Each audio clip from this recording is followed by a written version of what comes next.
Waalaikum salam. Jawi.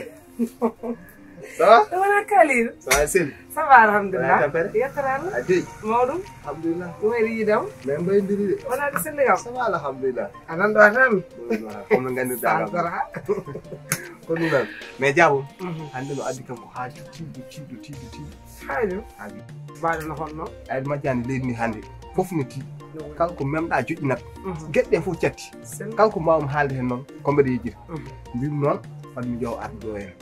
Mi yindirema sabu min ma boydi ko Allah wadde dum ne wodi gasi hol fer no joginom no bi fatmi arema mi jow ittude bagasuji nyugidaadi wode ko kala ma wode no badde hande no binno exemple wode ko tuddam do certain bagasuji jindi mi yaham yeedum so mi yeedum mi addan ma ko jeeda ko keba hen mi heba hen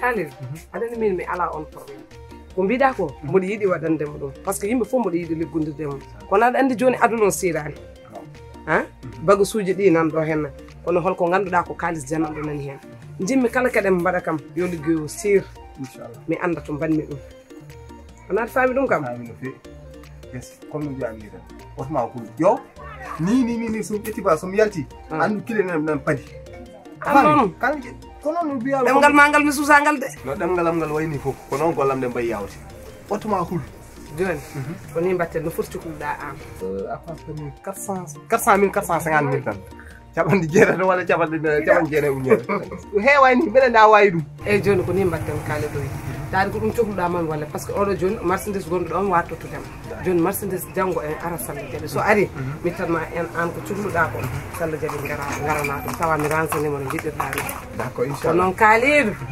ala ceeɗe oto hul jam inchallah ñande tottuɗa ham so no yaltini noon gartirunomi tottuma haalis ma moƴƴi gasi en pamodiri ɗum a jarama yo yetti aɗa galle inchallah ya yette merci beaucoup jarama no fewi kaaliɗo min kaaliɗo no jogoto waddemi de min tan yallah won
Bébé? Oui, mon amour. Hande no weltima trop.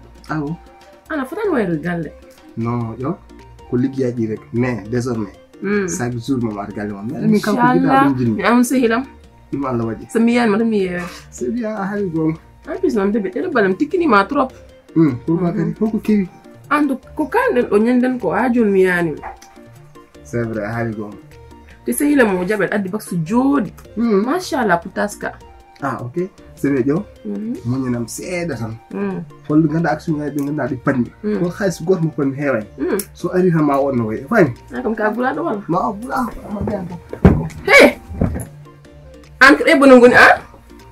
kono An he walla ko ñaguiman haalis ko ɗum tawata hangguin hoorema?